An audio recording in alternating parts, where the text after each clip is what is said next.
I welcome you all for this presentation. In this presentation, we are going to discuss about layers in the OSI model. And in this presentation, we are going to discuss only the three layers, that is physical, data link and network layers of the ISO OSI model. So this is the overview of this presentation. We are going to discuss in detail about the physical layer, data link layer, network layer, followed by summary of this presentation. So physical layer means what do you remember? It is of bits, it is transmitting bits. So it provides the physical interface for transmission of information and it defines rules by which bits are passed from one system to another on the physical communication medium. It is the first layer. So in the first layer, we are just transmitting the bits. Those bits are converted to signals and it is passed through the communication medium. So it covers all the mechanical, electrical, functional and procedural aspects for the physical communication, such characteristics as voltage levels, timing of voltage changes, then physical data rates, then maximum transmission distances, then physical connectors and other similar attributes are defined by this physical layer specification. So mainly in the physical layer, we are transmitting the bits and how the bits are transmitted through the transmission medium. That is in this physical layer. So this is the pictorial representation of the physical layer. So from the data link layer, in the data link layer we are having frames.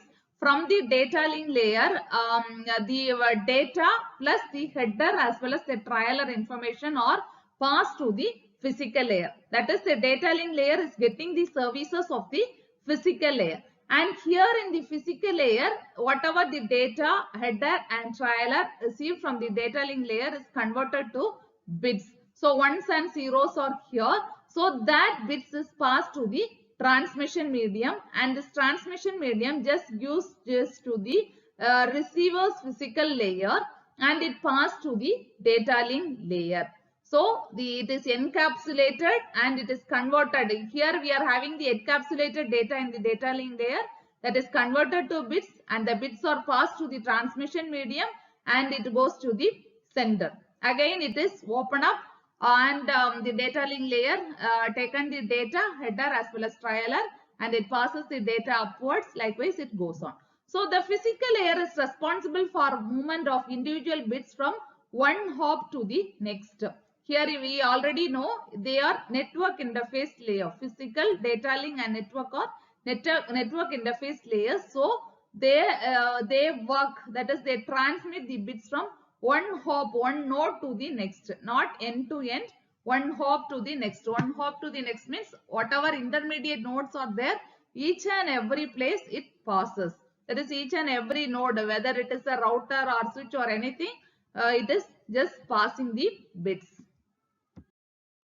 So the characteristics of the physical layer is, that is, it is concerned with the following thing, that is the physical characteristics of interfaces and medium.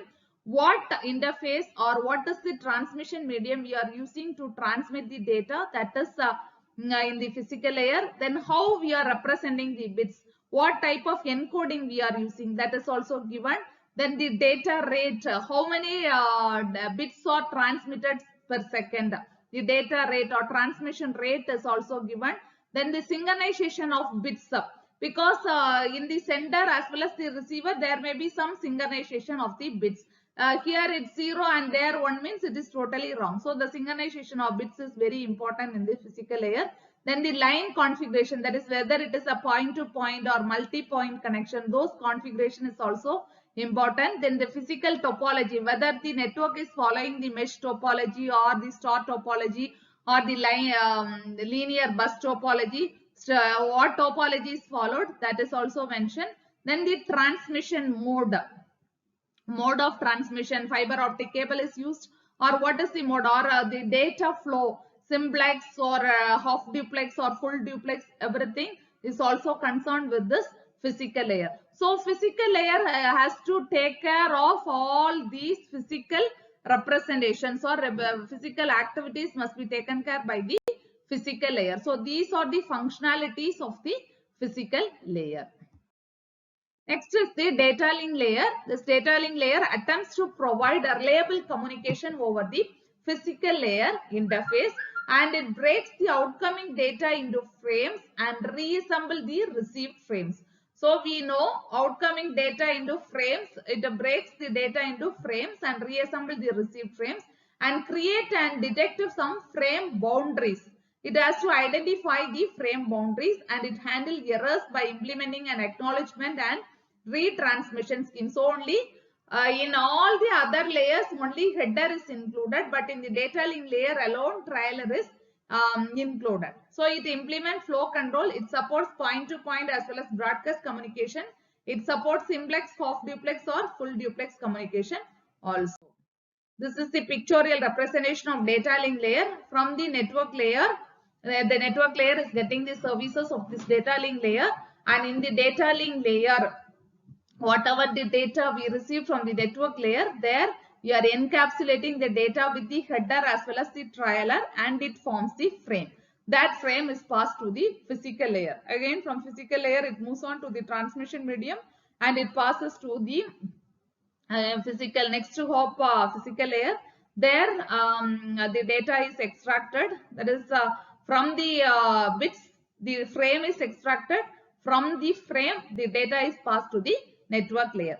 So the data link layer is responsible moving frames. Physical layer is responsible for moving the bits from one hop to the next, but the data link layer is responsible for moving the frames from one hop to the next. So this is the pictorial representation, and I already told you that the physical layer, data link layer and network layer, it moves the bits or frames or the packets from node to node. So only here we are having, see, N system. This is the sender. These are the receivers. We are having two receivers, D and F. So if A has to send a packet from a frame from A to D, means A is sending a frame to D, means it has to pass like this from A to this intermediate system B, this router, then this intermediate system C, then only D. Suppose it wants to send a data frame from data frame to F, then it has to pass A to B, then B to E, then B to F. So here you see hop to hop delivery or node to node delivery is possible. So from A, it passes to data link layer to physical layer, then physical to data link of B, then again data link to physical, then likewise it goes on. Then only this is the F is the destination, means it has to move like this, A to B, then B to E, E to F. Likewise it has to move. The functionality of the data link layer includes framing, physical addressing, flow control, error control and access control. Framing means from the network layer is getting the services of the data link layer. From the network layer, the packets, network layer we are having the packets. From the network layer we are extracting or getting the stream of bits. The stream of bits are taken as frames here. So the data plus header as well as the trailer is included, and we are having a frame in the data link layer, that is framing. Then physical addressing. Physical addressing means in the header part we are adding the sender as well as the receiver address. So in the receiver address, suppose the receiver is not in the network of the sender, at that time what is the next node? All those details, the physical address must be maintained or given in the header part. That is the physical addressing. Next is flow control. Flow control means sometimes the receiver may not be in a position to handle whatever the data received from the sender. In such case, we have to maintain some flow control mechanism, because we are having a container. Say for example, we are having a bucket of water, and I am giving that bucket of water to someone else. But I am having a big bucket full of water, but you are having a small bucket of water. In such case, I am pouring full water to your bucket. What happens? Your bucket capacity is very less compared to my bucket capacity. So in such case, the water may goes off. So you are not in a position to handle or have the full water whatever I am giving. The same principle only followed here in flow control. If the sender is sending a data too fast, that the receiver is not in a position to handle or get all the data, in such cases we have to maintain or follow a flow control mechanism. So in the data link layer is data link layer only responsible for this flow control activity also. Another thing is error control. For comparing to other layers, in the data link layer only we are adding the trialer also. So here we are finding whether something is missed or lost or duplicated, all those things we are checking in this data link layer.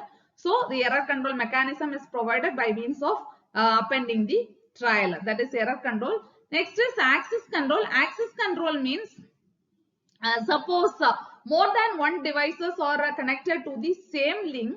In such a case, in which through which link the data has to be flowed, that we need to identify. That is the access control mechanism in the data link layer. So these are the functionalities provided by the data link layer. Next is the network layer. It implements routing of frames. Routing is the main functionality of the network layer. That is, from one node to the another node, the packet is transmitted. That is routing. That is routing of frames, packets through the network. Defines the most optimum path the packet should take from source to the destination. That is the main thing of the network layer. And it defines logical addressing so that any endpoint can be identified. And it handles congestion in the network. It facilitates interconnection between heterogeneous networks, that is interconnecting, internetworking, network of networking. The network layer also defines how to fragment a packet into smaller packets to accommodate different media. Suppose the sender, the capacity of the sender is to handle some type of data. So in such cases, it divides the packets into different sub packets and it forwards the packet to the next hop. So this is the pictorial representation of the network layer. From transport layer, the data is received. Here, the packet is formed in the network layer. That is, data plus header is appended, and the packet is passed to the data link layer. And the network layer is availing the services of the data link layer. Then it moves on to the next hop. The network layer is responsible for delivery of individual packets from source host to the destination host. That is the purpose of the network layer. And see here, suppose the system is sending a packet from A to F, then at that time what happens? It find out the optimum path as well. So from the network layer of A to, it goes to the data link layer. The packet moves from network layer of A to data link layer of A. Then it is converted into bits and it moves to the physical layer. Then it goes to the next hop, that is intermediate system. The same procedure is followed. Then it goes to E, then E to F. Likewise only the packet is passed. That is, source to destination delivery is happening in this network layer, node to node, not end to end. It is node to node. So how many intermediate nodes are available? In all the intermediate nodes, it passed on. Then only it reached the final destination. The network layer is concerned with the following functionality, like logical addressing. Here logical addressing is performed because we are sending the packet. So logical, in data link layer, physical addressing is there, but in this network layer, logical addressing is there. Later on we see what is logical addressing. Then routing of packets. So these are the two main functionality of the network layer, logical addressing as well as the routing. And the size of the logical address is 32 bits. While looking into the addressing part, we can see in detail about the logical addressing part. So in this presentation, we discuss about the physical layer, data link layer and the network layer. In the next presentation, we will be discussing about the remaining layers, that is transport layer, session layer, presentation layer and application layers. Thank you.